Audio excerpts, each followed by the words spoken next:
Hello વિદ્યાર્થી મિત્રો, એજ્યુકટેકનો ચેનલમાં આપનું સ્વાગત છે। આજે આપણે શીખીશું ધોરણ 3 વિષય પર્યાવરણ પાઠ 13 આપણી લાગણીઓની ભાગીદારી। પાઠ 13ના સ્વાધ્યાયન પોથીના પ્રશ્નોના જવાબની અહીં આપણે સમજ મેળવીશું। તો ચાલો શીખીએ પાઠ 13ના પ્રશ્નોના જવાબની સમજ। સૌપ્રથમ પ્રશ્ન નંબર 1, મારા ઘરના સભ્યોની વિશેષતા નીચે મુજબ છે। તમને લાગુ પડતું હોય ત્યાં ખરાની નિશાની કરવાની છે। અહીંયા વિશેષતાઓ આપેલી છે અને પરિવારના સભ્યો શું કરી શકે છે તેના સામે ખરાની નિશાની કરવાની છે। જેમ કે રસોઈ બનાવે છે તો મારા દાદી બનાવી શકે છે, મમ્મી બનાવી શકે છે, બહેન બનાવી શકે છે, ભાભી બનાવી શકે છે અને કાકી બનાવી શકે છે। એવી રીતે તમારા ઘરના સભ્યો કોણ શું બનાવી શકે છે તે લખવાનું છે। પછી છે ગુજરાતી વાંચી શકે છે, કોણ કોણ વાંચી શકે છે તેના સામે ખરાની નિશાની। ભરત ગૂંથણ કોણ કરી શકે છે, મહેંદી કોણ મૂકી શકે છે, સંગીતના સાધનો કોણ વગાડી શકે છે, હિન્દી કોણ બોલી શકે છે, કપડાં કોણ ધોઈ શકે છે અને ઇસ્ત્રી કોણ કરી શકે છે। જે તમારા પરિવારના સભ્ય કરી શકતા હોય તેની સામે આપણે ખરાની નિશાની કરવાની છે। મેં અહીંયા કેટલાક ખાનામાં ખરાની નિશાની કરેલી છે, તમારે તમારી જાતે ખરાની નિશાની કરવાની છે। ત્યારબાદ પ્રશ્ન નંબર 2, ઉપરના કોષ્ટક પરથી જવાબ આપો। 1, કોણ બધા જ કામ કરી શકે છે? તો જવાબમાં કોષ્ટકના આધારે લખ્યું છે મારા કાકી બધા જ કામ કરી શકે છે।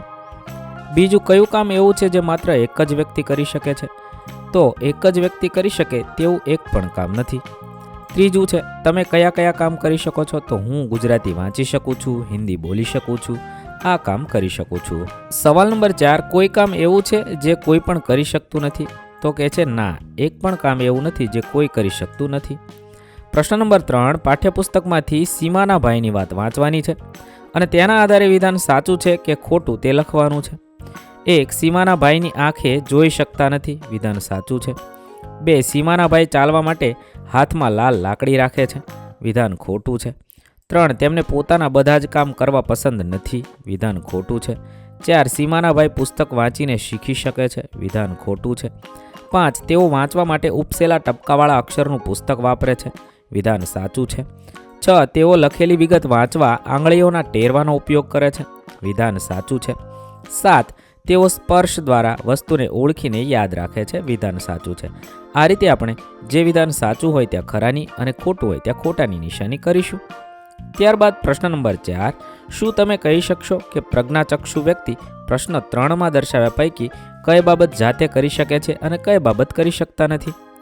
તો પ્રશ્ન 3ના આધારે લખવાનું છે। આપણે લખી શકીએ પ્રજ્ઞાચક્ષુ વ્યક્તિ જાતે કરી શકે તેમાં હાથમાં લાકડી લઈને ચાલી શકે, કેટલાક કામો જાતે કરી શકે, ટપકાવાળા અક્ષરનું પુસ્તક વાંચી શકે, સ્પર્શથી વસ્તુ ઓળખી શકે।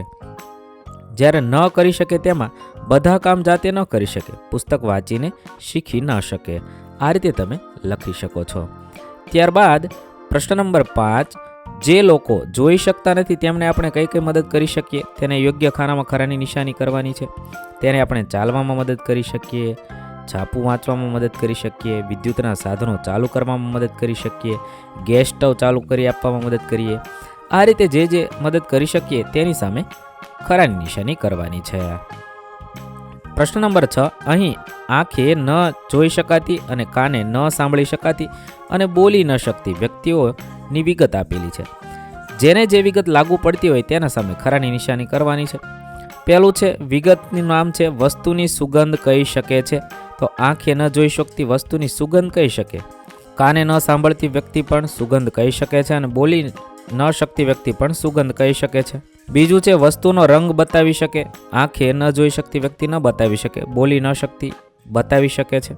ગીતો ગાઈ શકે છે, આ બંનેમાં નહીં કરી શકીએ। પૂછેલા પ્રશ્નનો જવાબ તો આંખે ન જોઈ શકતી વ્યક્તિ આપી, આ બંને ન આપી શકે। પુસ્તક વાંચી શકે, તો આ બંને વાંચી શકે, આંખે ન જોઈ શકતી ન વાંચી શકે। આવી રીતે જે વ્યક્તિ જે કરી શકે છે તેની સામે ખરાની નિશાની અને ન કરી શકે તેના સામે ખાલી ખાનું રાખવાનું છે। આ રીતે તમે લખી શકો છો। ત્યારબાદ પ્રશ્ન નંબર 7, તમારી આંખે પાટો બાંધેલો છે, તો નીચેના પૈકી કઈ કઈ બાબતો તમે ઓળખી શકો છો? કયું વાસણ પડ્યું તેનો અવાજ, કાગળ પર દોરેલ ચિત્ર ઓળખવું, જીરાને સૂંઘીને ઓળખવું। અહીંયા તમે જે વસ્તુ કરી શકો છો તે તમારે લખવાનું છે અને જે નથી કરી શકતા તેની સામે ખાલી નિશાની રાખવાની છે। અહીંયા મેં મારા અનુભવ લખ્યા છે, તમારે તમારો અનુભવ લખવાનો છે। ત્યારબાદ પ્રશ્ન નંબર 8, નીચે બ્રેઇલ લિપિના કેટલાક અક્ષરો આપેલા છે તે જુઓ। અહીંયા છે ન આવી રીતે હોય છે, મ આવી રીતે હોય છે, ગ આવી રીતે હોય છે. આ બ્રેલ લિપિના અક્ષર છે જે ટપકાઓ દ્વારા ઉપસાવેલા હોય છે. તેને ઉપર આપેલા અક્ષરો જોઈને નીચે આપેલા બ્રેલ લિપિમાં લખવાના છે. તો આ રીતે તમે લખી શકો છો ન ભ જય મ ગ. આ રીતે ટપકા કરવાના છે. તે ટપકામાં તમે રંગ પૂરશો. મેં અહીંયા બ્રેલ લિપિના અક્ષરો લખ્યા છે. તમે આ મુજબ જ્યાં જ્યાં મેં ટપકા કર્યા છે તેની અંદર તમારે આવી રીતે આમ રંગ પૂરી અને આપેલા વર્તુળ છે એ પૂરવાના છે. ત્યારબાદ પ્રશ્ન નંબર 9, કડક કાર્ડશીટ લો, તેના પર ખીલી વડે કાણા પાડી બ્રેલ લિપિ ઉપર દર્શાવેલા શબ્દ બનાવો અને મિત્રને વાંચવા કહો. અહીંયા છે કડક કાર્ડશીટ લઈ અને જે જગ્યાએ આવા ટપકા છે એવી જગ્યાએ ખીલી વડે ટપકા કરવાના છે અને તમારા મિત્રને છે એ વાંચવા જણાવવાનું છે. તે વાંચી શકે છે કે કેમ તે તમારે રજૂ કરવાનું છે. અહીં આપણા પાઠ 13ના પ્રશ્નોના જવાબ પૂર્ણ થશે. વિદ્યાર્થી મિત્રો, ધોરણ 3ના પર્યાવરણ વિષયના તમામ પાઠના પ્રશ્નોના જવાબના વિડીયો આપણી ચેનલ પર ઉપલબ્ધ છે, જે તમે ધોરણ 3 પર્યાવરણ સ્વાધ્યાયન પોથી નામના પ્લેલિસ્ટમાંથી મેળવી શકો છો. પ્લેલિસ્ટની લિંક વિડીયોના ડિસ્ક્રિપ્શનમાં આપેલી છે. તથા જો તમારે તેની પીડીએફની જરૂર હોય તો તે તમે આપણી એપ્લિકેશન પરથી મેળવી શકો છો. એપ્લિકેશનની લિંક પણ વિડીયોના ડિસ્ક્રિપ્શનમાં આપેલી છે. વિદ્યાર્થી મિત્રો, આપેલા વિડીયોની જો તમારે પીડીએફની જરૂર હોય તો તમે આપણી એપ્લિકેશન સ્માર્ટ સાથી પરથી મેળવી શકશો.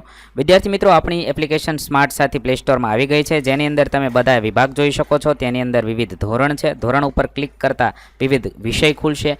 વિષય ઉપર ક્લિક કરતાં તેની અંદર આવતા પાઠ ખુલશે. તેની અંદરથી તમે પાઠ્યપુસ્તક પણ ડાઉનલોડ કરી શકો છો. તેની અંદર આપેલા પાઠમાં ક્લિક કરતાં તમે પાઠની પીડીએફ, સ્વાધ્યાયની પીડીએફ, સ્વાધ્યાયન પોથીની પીડીએફ, પાઠના વિવિધ વિડીયોઝ, સ્વાધ્યાયના વિડીયોઝ, સ્વાધ્યાયન પોથીના વિડીયોઝ બધું જોઈ શકો છો અને ડાઉનલોડ પણ માત્ર એક ક્લિકમાં કરી શકો છો. વિદ્યાર્થી મિત્રો, આપણી એપને સપોર્ટ કરજો, ડાઉનલોડ કરજો